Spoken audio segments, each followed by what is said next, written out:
John Wayne experienced major frustration with his breakthrough role.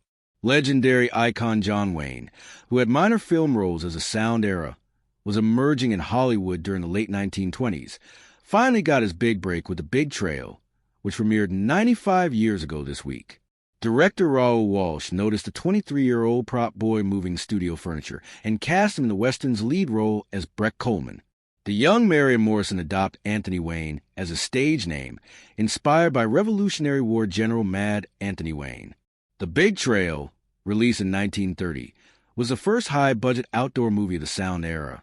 Filmed in the largely unpopulated American Southwest with hundreds of extras and a then staggering budget of $2 million. The 70mm epic received praise from contemporary critics decades later and was chosen for preservation in the National Film Registry by the U.S. Library of Congress in 2006.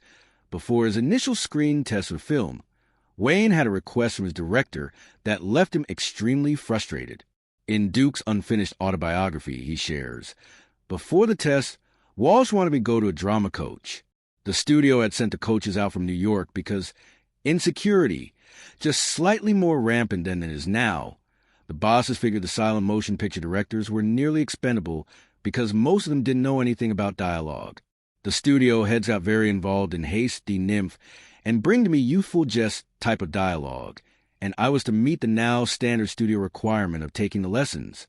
The coach, whose name I've long since forgotten, but whose black cape and sweeping manners I'll never forget, went to work on what must have been the most reluctant student he'd ever seen.